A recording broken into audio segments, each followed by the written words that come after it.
Hi friends, मैं आकांक्षा शर्मा जी की with आकांक्षा में आपका स्वागत करती हूँ। एमपीपीएससी मेंस की जो हमारी एल सीरीज़ चल रही थी उसमें हमारी आज 5वीं क्लासेस के 4 वीडियो बना चुकी हूँ।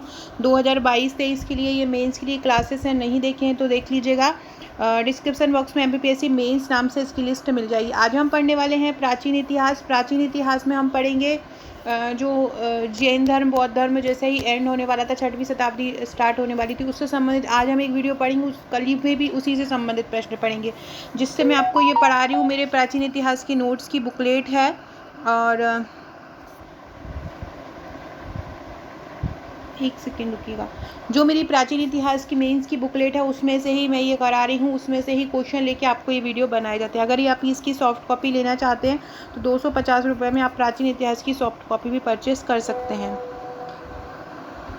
पहला है आज का क्वेश्चन, ये 11 नंबर में आपसे पूछा जा सकता है। बौद्ध धर्म की भारतीय संस्कृति को देन है। ये हमारे मेंस एमपीपीएससी मेंस में ही नहीं, अदर कोई भी स्टेट होता है वहाँ के मेंस में भी ये बहुत ज़्यादा क्वेश्चन, मतलब आप ये बोलो कि जो मेंस के लिए जो क्वेश्चन आंसर पूछे जाते हैं उनमें ये सबसे ज़्यादा इंपॉर्टेंट क्वेश्चन है। जो बौद्ध धर्म से संबंधित या जैन धर्म से संबंधित पूछे जाते हैं उनमें सबसे ज़्यादा इंपॉर्टेंट है। तो बौद्ध धर्म की भारतीय संस्कृति को देन क्या है? तो बौद्ध धर्म ने भारतीय संस्कृति की श्री संपन्नता में वृद्धि करी है। श्री संपन्नता मतलब संस्कृति को बढ़ाया है, संस्कृति को समृद्धि प्रदान की है। भारतीय संस्कृति के प्रत्येक क्षेत्र में बौद्ध धर्म ने अपनी अमिट छाप छोड़ी है। भारतीय संस्कृति का आप देखेंगे, बौद्ध धर्म का जो प्रचार प्रसार, जैसे जैन धर्म केवल भारत तक ही सीमित है, बौद्ध धर्म पूरा इंटरनेशनल लेवल का धर्म है।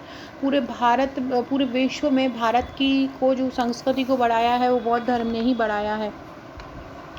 बौद्ध धर्म ने भारतीयों में अहिंसा, सहिष्णुता, परोपकार, दया व मानव कल्याण की भावनाओं को विकसित किया है और उन्हें जाति प्रथा का विरोध करना भी सिखलाया है। मानव जो बौद्ध धर्म है उन्हीं ने ही बताया है कि जो जाति प्रथा वैदिक कर्मकांड है जो आ गए हैं उसको किस तरह से विरोध हो सकता है, किस तरह से हम विरोध कर सकते हैं, क्यों वो बेकार हैं, ये सब बौद्ध धर्म ने ही बताया है। बौद्ध धर्म की भारतीय संस्कृति को देन में हम डिटेल वाइज भी पढ़ सकते हैं। पहला है सरल, सुबोध और लोकप्रिय धर्म का प्रचार। सबसे पहला है इसकी लोकप्रियता का कारण, सबसे पहला ये है कि ये एक सरल है, सुबोध है और बौद्ध धर्म की एक महान देन है। भारत में सरल, सुबोध, आदर्शवाद धर्म का ये प्रचार था, इसलिए ये फैला फूला है। ऐसा धर्म था जिसे साधारण व्यक्ति भी समझ सकता था। इसका लक्ष्य था लोगों के दुखों को निवारण करना। क्या था इसका लक्ष्य? लोगों के दुखों का निवारण करना इसका प्रमुख लक्ष्य था। दूसरा है सामाजिक समानता। सामाजिक समानता क्या है? बौद्ध धर्म ने समाज में व्याप्त जाति प्रथा, ऊंच नीच, छुआछूत का विरोध किया। जैसे समाज में क्या हुआ? स्वतंत्रता, उदारता, सहनशीलता की भावना प्रसारित हुई।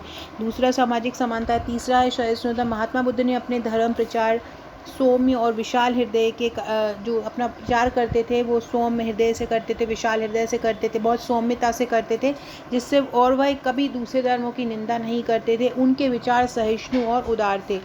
चौथा है साहित्यिक देन। बौद्ध धर्म ने साहित्य कोश में भी वृद्धि की है। पाली और संस्कृत भाषा में महत्वपूर्ण साहित्य की रचना हुई है। दार्शनिक देन क्या है? बौद्ध विचारकों और दार्शनिकों ने तत्व ज्ञान की विविध समस्याएं हैं उन पर स्वतंत्रता पूर्वक मनन किया और चिंतन किया, जिसके कारण दर्शन शास्त्र के क्षेत्र में भी एक नवीन विचारधारा का प्रादुर्भाव हुआ है। अगला है कला के क्षेत्र में देन। तो बौद्ध धर्म की सर्वोत्कृष्ट मतलब सबसे ज़्यादा उत्कृष्ट देन कला के क्षेत्र में है। बौद्ध धर्म के प्रभाव से वास्तुकला, चित्रकला और मूर्तिकला का पर्याप्त विकास हुआ है।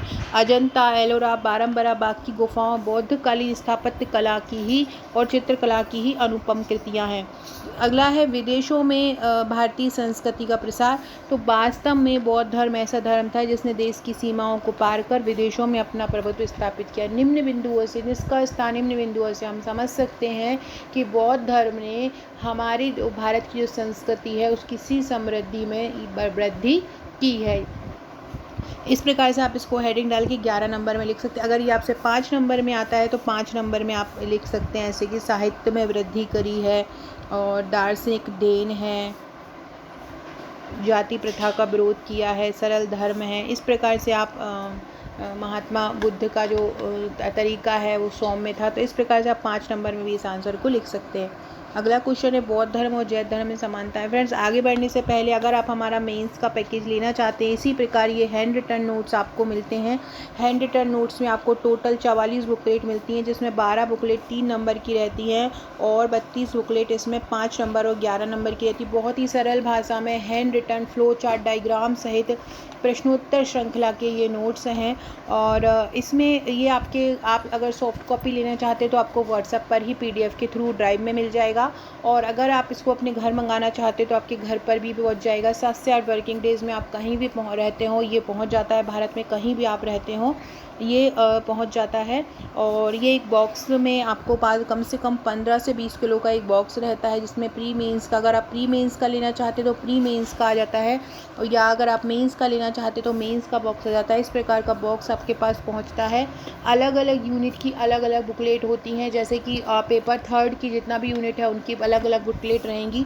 सिलेबस के अकॉर्डिंग हर टॉपिक से संबंधित क्वेश्चन आंसर को इसमें कवर किया है। तो अगर आप ये देखिए इस प्रकार से आपके घर ये पहुंच जाते हैं। तो अगर आप ये नोट्स लेना चाहते हैं तो आप मुझे व्हाट्सअप कर सकते हैं।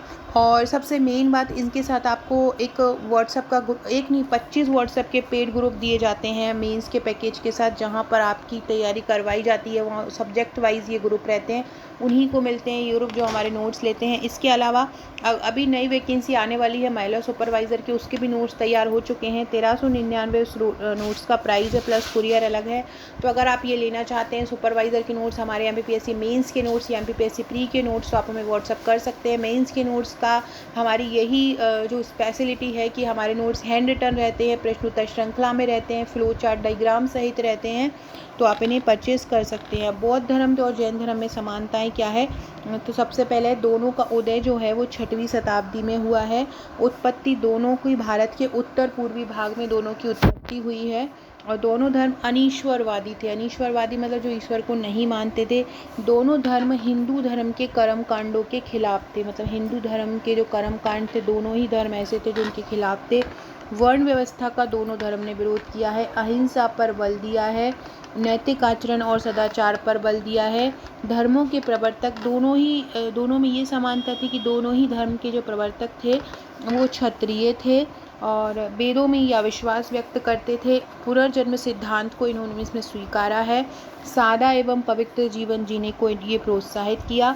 ब्राह्मणों की जो सामाजिक श्रेष्ठता है उसका विरोध किया। बौद्ध धर्म व जैन धर्म में असमानता बताइए कि बुद्ध की भाषा पाली व महावीर स्वामी की भाषा क्या थी? प्राकृतिक थी। बौद्ध धर्म का प्रसार विदेशों में हुआ, जबकि जैन धर्म का भारत तक ही सीमित था। बौद्ध धर्म संघ और भिक्षुओं पर आधारित था और जैन धर्म अनुयायियों पर आधारित था। बुद्ध अनात्मवाद में विश्वास रखते थे, जबकि जैन धर्म आत्मवाद में विश्वास रखता था। बौद्ध धर्म में अहिंसा नियम व्यवहारिक था, जबकि जैन धर्म अहिंसा का कठोरता से पालन करवाते थे।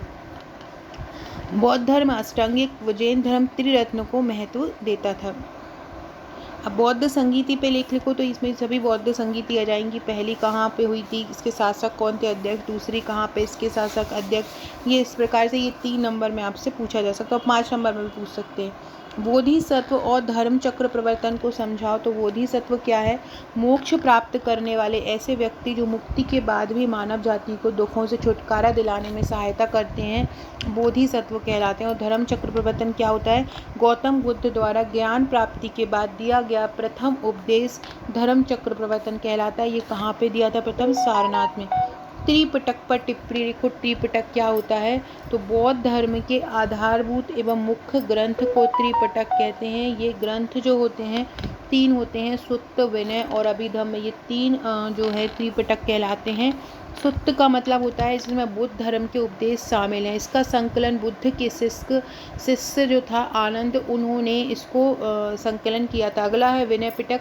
तो भिक्षुक भिक्षुणियों के लिए संघ एवं दैनिक संबंधी नियमों का उल्लेख विनय पिटक में, मतलब नियम की बात आए तो वो विनय पिटक में है। और अभिधम्म पिटक क्या है? बौद्ध धर्म के दार्शनिक सिद्धांतों का नियम विनय पिटक में है और दार्शनिक सिद्धांत अभिधम्म पिटक में है। उसका संकलन जो अभिधम्म पिटक था उसका 3री बौद्ध संगीति में हुआ। और सुत्त में बुद्ध के धर्म उपदेश शामिल हैं। तो एक में धर्म उपदेश, एक में जो है नियम के बारे में बात की गई है विनय पिटक में, और अभिधम्म पिटक में दार्शनिक सिद्धांतों का विवेचन किया गया है। अगला है प्रतीत समुत्पाद व द्वादश निदान क्या है। तो प्रतीत समुत्पाद है कि बौद्ध धर्म से संबंधित कार्यकरण सिद्धांत को इसके अंतर माना गया है कि जिस प्रकार दुख समुदाय का कारण जन्म है, उसी तरह जन्म का कारण अज्ञानता का चक्र है। इस अज्ञान रूपी चक्र को प्रतीत समुत्पाद कहा जाता है। द्वादश निदान क्या है। तो प्रतीत समुत्पाद के 12 क्रम है, जिसमें जरा मरण जाति भविष्य काल से जो संबंधित हैं, अविद्या संस्कार विज्ञान नाम रूप स्पर्श भूतकाल से संबंधित, तृष्णा वेदना भय उपादान सड़ायतन वर्तमान काल में ये संबंधित है। अगला क्वेश्चन फ्रेंड मैं नेक्स्ट वीडियो में पढ़ाऊंगी और 6वीं शताब्दी से संबंधित जितने भी क्वेश्चन हैं, जैसे कि सामाजिक दशा पे 6वीं शताब्दी ईसा पूर्व विभिन्न धर्मों के उदय के कारण, ये नेक्स्ट वीडियो में हम पढ़ेंगे। अगर आप नोट्स लेना चाहते हैं तो मुझे व्हाट्सएप कीजिएगा। वीडियो अच्छा लगे तो लाइक शेयर सब्सक्राइब जरूर कीजिएगा। Okay friends, thank you.